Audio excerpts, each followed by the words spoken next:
More to come on those. But right now, we've got Newt Gingrich, former Speaker of the House and Fox News contributor and the author of Trump and the American Future, Solving the Great Problems of Our Time. Thank you very much, Speaker. Good to have you with us this evening. One of the problems that President Trump is facing right now is getting reelected. We've seen the polls widen a bit.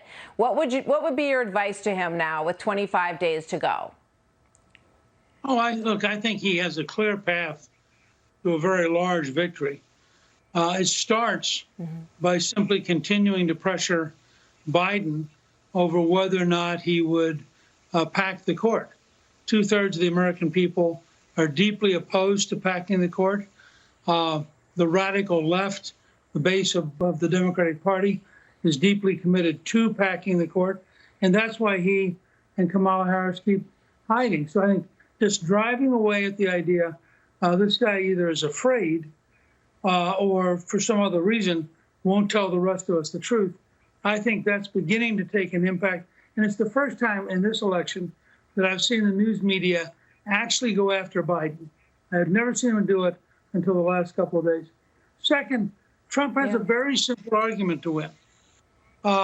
Is he the guy who mishandled COVID-19 and 200,000 Americans died? Or is he the guy who very early on understood the threat, was told it would kill over 2 million people, took the right decisions, even though Biden, Harris, Pelosi, and others attacked him?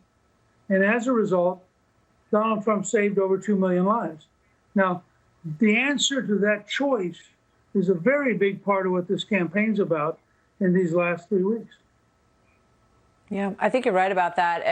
We have a Pew poll that shows who people think would handle COVID-19 better. And we've seen a lot of polls like this, Newt. This one is a 17-point deficit for President Trump. So you talk about the messaging on this, and obviously one of the hardest messages to fight against right now is the outbreak at the White House itself, and that the president got it.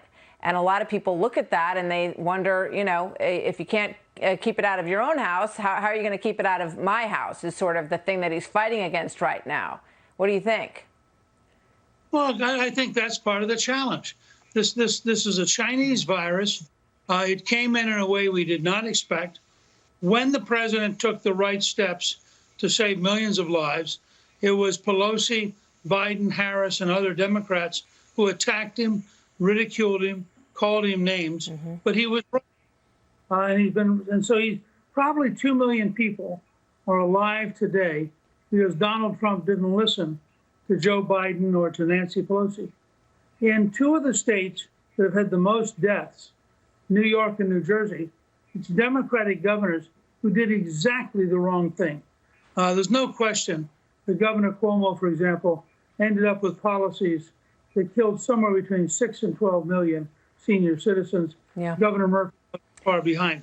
So I think we have to have an honest, open conversation and not just allow the left-wing media to define reality. The fact is, when this started, we were told, the president was told by experts, that well over 2 million Americans were at risk.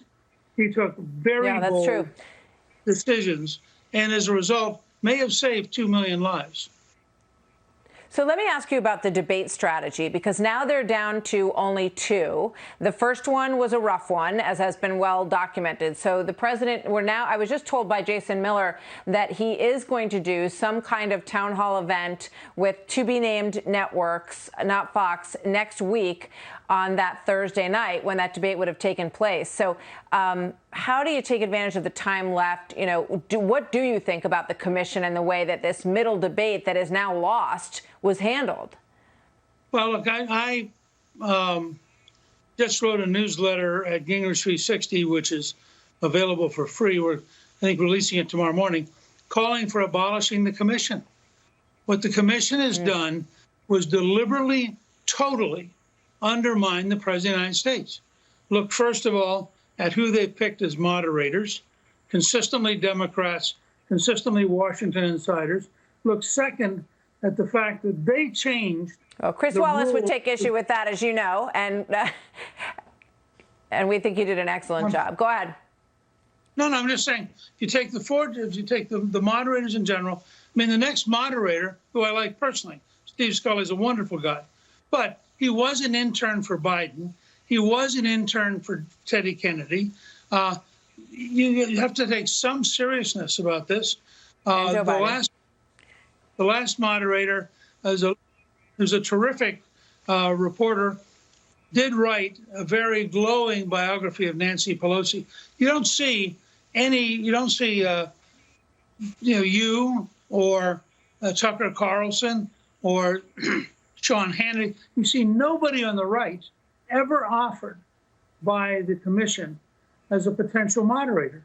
So you're always going in with it being 2-to-1 against you, and then they changed the rules, and I think did so in part to smother Vice President Pence's brilliant debate the night before. Well, that was what Jason Miller just said. Well, you know, myself or anyone in the news division would be happy to host any town hall we have offered. Brett and I have done them with the president before, and we would welcome that opportunity again. Newt Gingrich, thank you very much. Good to have you with us tonight, sir. Thank you.